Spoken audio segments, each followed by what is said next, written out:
Hello there, Angus here, and today we've got the Vivobarefoot Motus Strength. This is a strength training shoe or a gym shoe from Vivobarefoot, which are the kind of market leaders in barefoot shoes, but they're also the priciest, and I'm normally really hard on them because they are the priciest and I expect them to have the greatest standard. And there's a few shoes that I wasn't so thrilled with, but lately they've come out with the Motus Flex, which I really like, and then the Motus Strength, which I initially skipped on.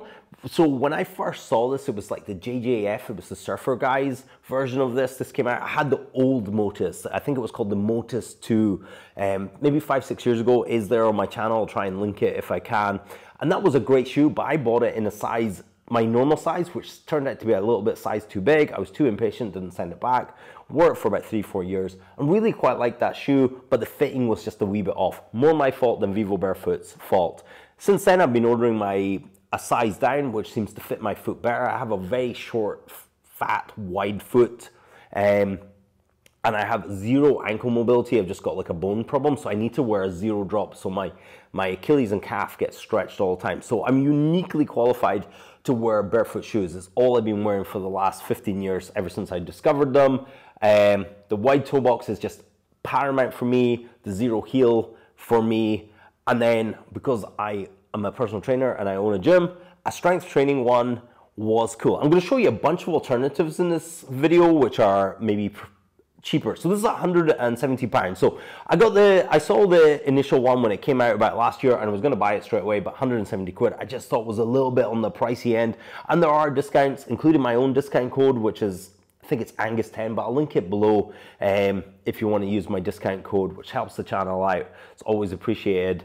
But I'll kind of talk you into why you might want this. Okay, so first of all, it's super expensive, but it might be the last gym shoe you ever need. So if you're only wearing this in the gym, you're not really going to wear through it. Vivo's soles are actually quite hard wearing, even though they're super thin. This one in particular has this kind of rubber, kind of lizard skin texture over the top. This material here is a kind of hard wearing kind of nylon type thing, and this is like a rubber, a thin rubber. So when you're pushing out to the edge, maybe you're doing some side to side sort of stuff, you've got that extra protection that wraps in there. My foot's really wide, and Vivos normally don't fit my foot as well as I think they should. This one's perfect. The toe box comes up a little bit over, you got a little edge bit here and here, so if you're doing something like rope climbs, you're going to get that extra protection. You got extra protection in there. Overall, for strength training, these are brilliant. Deadlifts, squats, etc. Absolutely amazing. Plus, you got a flexi toe, so I use a heel block when I'm squatting, so I need that there. That seems to work well. This bit here, when I first saw them, I thought, oh god, this bit here is going to catch into my Achilles. They don't. When you slip your foot into these with a sock-like upper, amazing. And I am such a fan of this sock-like thing. The old Motus had a really fat kind of shoelace that kept getting undone. It had a Velcro strap over it, but it had a tongue that you had to adjust. And then a couple of other Vivobarefoots that don't have this sock-like fit with the tongue, not such a fan of. This is cool. Inside here, I don't know if you can see, I'm gonna try and get it. There is a gray lining on the inside there. There we go. That gray lining comes and follows here, and it's kind of like a mesh fabricy inside lining, which is good. This has got like a kind of grippy heel bit. This little tab you need when you put your foot in, just pull that up and your foot will just instantly go in. The laces cinch in nicely, so you can play about with the laces to have that, but you got plenty of flex and freedom here. This bit here can create a little bit of a hot spot on the front of your foot there. Nothing too annoying, I think. It's quite smooth. It's really nice sockless, but I personally would not wear these sockless because I wouldn't want to wash these too often in their lifetime. So I think wear these with a thin pair of socks and you're going to be happy. They also came with a removable insole, which I've removed from these. I want to get as close to the floor and as nice feel to the floor as I possibly can. So we're talking wide, we're talking slip-on, we're talking nice protection on there. When they're on, they are heavier than a normal pair of shoes. This rubber is just a bit heavier. Everything feels a bit more stable. So, I mean, they're heavy for a pair of barefoot shoes, but they're not heavy in terms of actual shoes. There's little hairs in there because it's got dog hairs all over the place. The sole is lovely. Here, I don't know if you can see, the light is kind of catching it. So there seems to be these indentations are shorter here to allow toe flex there.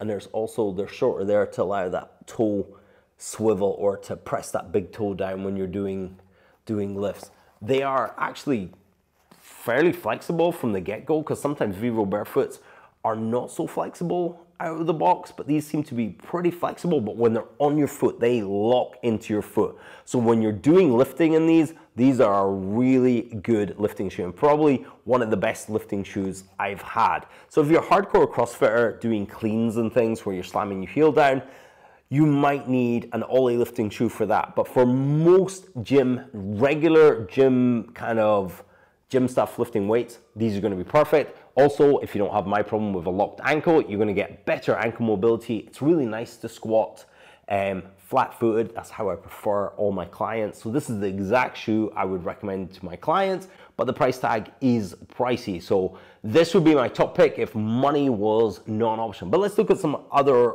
options. So we've got the Vivobarefoot Motus here. I'll leave that one here. This is the nobull trainer. It's really popular in CrossFit. They used to sponsor the CrossFit Games, but it's moved over to something else now. This is actually a pretty cool shoe. The upper is pretty cool on it, but the toe box is so narrow. These aren't my ones. These are a gym member's that leaves them here in the gym. But my own pair of these, the toe box is just so narrow on it that my feet no longer fit in it. It's an okay lifting shoe. It does most things. It's okay to run in, but that sole is quite stiff, so it's okay. It's just not great if you're doing like a 400 meters. Great. You could run 10K in this, no problem if you're used to barefoot shoes. So this shoe wins. This one's about 100. Again, this one's 170. Price-wise, this one's cheaper, but this is just a NAF shoe. Let's have a look at Nike's offering. So these are my old Metcon 3s. These are actually very cool shoe, and I actually think there's a lot of similarities where the way this comes up with this shoe and the way this heel cup kind of comes up here, where this has a bit of a heel cup thing to protect it. A cool feature on these is a plastic bit here, so if you're doing handstand push-ups against the wall, it slides. Where this doesn't have that, this would be rubber, so this would stick. Running in these is horrendous because that heel is just locked in, which is nice for squats and things, but then for running, I mean, the toe flex is great and some side-to-side movement is okay in this, and the colorway in this I thought was awesome, but it's a no. Plus you got this tongue that's kind of foldy and it gets in the way. The insole's incredible, but for running in these, absolutely pants. The Metcon 5, it's actually worse than the 3. I'm not happy with this. You still got this heel clip thing. The running in these is terrible, and the durability of these has been actually pretty terrible. They've split at the side. Again, I have a wide foot. I don't fit these anymore. My feet have become too wide from wearing exclusively barefoot shoes. So these ones are out. And again, the Metcons come in about 100 quid, but because there's so many iterations of them, you can pick them up cheaper. Then if you are an ollie lifting guy, these are my ollie lifting shoes. These ones are from More Mile. These ones were super cheap off M&M Direct. These were like 14 quid or something like that. Well worth having in the gym if you're doing any ollie lifting because you've got a heel. These ones were particularly cheap. I just removed the laces from these and just used the Velcro, slip my foot in and out. They are tight in the toe box, but these are actually one of the better ones for the toe box. You can't run in them. These are just for ollie lifting. Again, price-wise, these are fine, but these are fine. Probably wouldn't ollie lift in these, or I might put in the insole, or I'd just be very careful of my movement to make my movement smoother in these. Let's see what else we've got here. So these are quite a rare shoe. These are actually a powerlifting shoe, even though they say CrossFit on them. These were designed by Mark Bell. I actually picked these up in TK Maxx. So these are for powerlifting. They got a flat sole, wide toe box, it's sort of reinforced there. This is all reinforced here, so when you're splaying out, also got like a little extra ledge here. So if you're on a flat platform deadlifting, you're technically stronger in these. You have to cinch up the laces.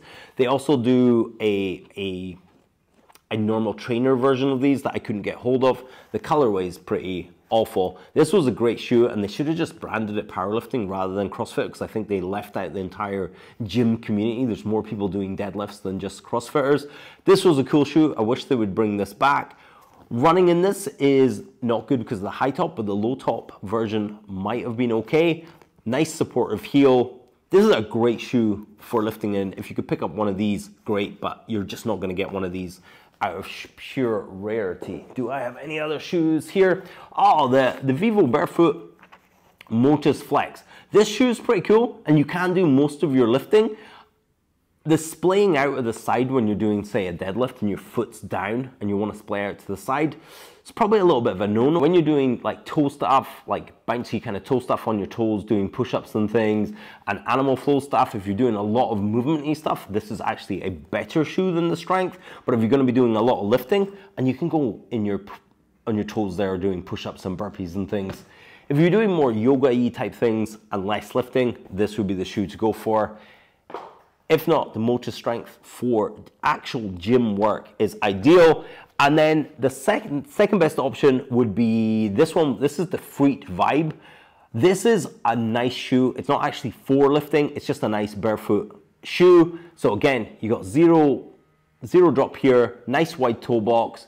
As you can see, I've spilled out the edge here a little bit. These are dirty. I've also worn the sole completely down here. These are great to lift in, cycle in, run in.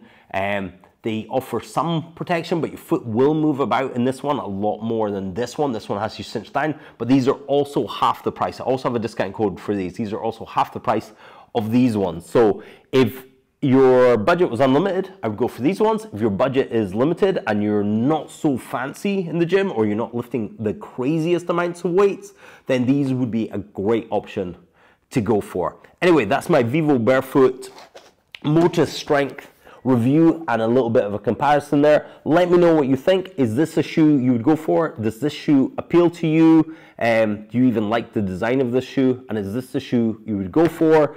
And let me know about your experience with Vivobarefoot. Do you have a similar experience where you have a kind of love-hate? This one I love. This is a 10 out of 10. I love this shoe. This will be my shoe for the rest of the summer, I think, going on. It was going to be the Flex, but this one just suits my needs perfectly. Anyway, I'm excited. Don't forget to hit like and subscribe for more barefoot shoe reviews and gym reviews, and I will check you guys in the next one.